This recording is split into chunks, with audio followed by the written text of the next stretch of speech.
بسم اللہ الرحمن الرحیم۔ السلام علیکم۔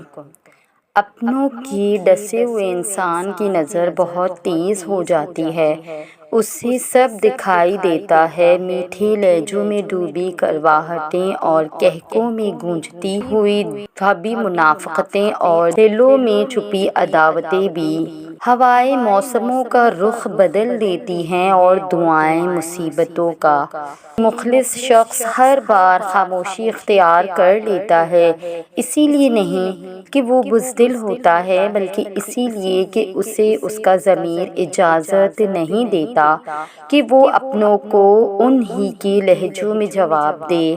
اجنبیت بہت خوبصورت تعلق ہے، کوئی بھی آپ پر انگلی نہیں اٹھا سکتا۔ کام رشتے بنائیں لیکن مخلصی سے نبھائیں۔ محبت تو بہت سے لوگ آپ سے کر سکتے ہیں لیکن سارے مخلص تو نہیں ہوتے۔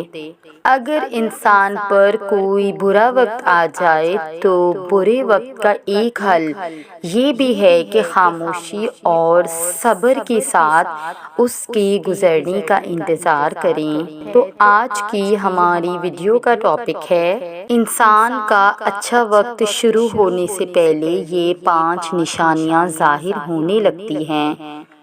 لیکن اپنی ویڈیو شروع کرنے سے پہلے آپ سے گزارش ہے کہ جنہوں نے ہمارے چینل کی اس سے پچھلی ویڈیو نہیں دیکھی تو پہلے وہ دیکھ لیجئے، اور ویڈیو پسند آنے کی صورت میں ہمارے چینل کو سبسکرائب کیجئے۔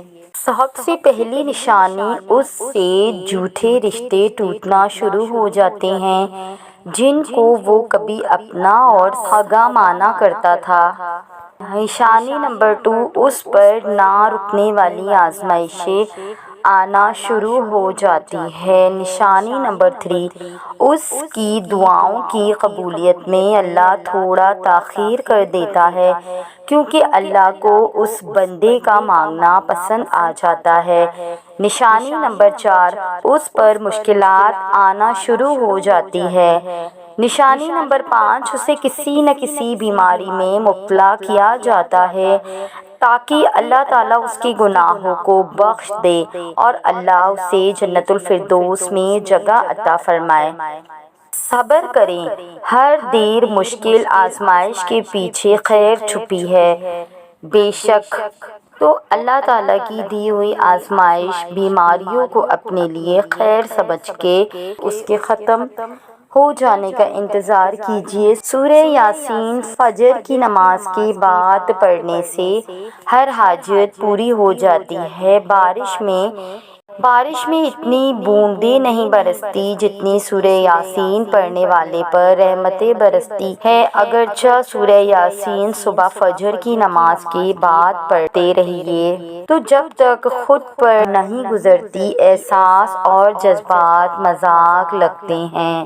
اے پروردگار، معلوم نہیں کہ جہنم کے 7 دروازوں میں سے کون سا دروازہ میرا منتظر ہے، لیکن اگر جہنم کے 7 دروازے بھی میرے منتظر ہو تب بھی تو اپنے فضل سے مجھے معاف کر دے اور اپنے کرم سے جنت کے 8 دروازے میرے لیے کھول دے۔ آمین یا رب العالمین۔ اسی نیک دعا کے ساتھ اپنی ویڈیو کا اختتام کرتے ہیں۔ اگر آپ کو ہماری ویڈیو اچھی لگی تو سب کے ساتھ شیئر کریں اور انفارمیشن کے لیے ہمارے چینل کو سبسکرائب کریں۔ جزاک اللہ خیرا کثیرا۔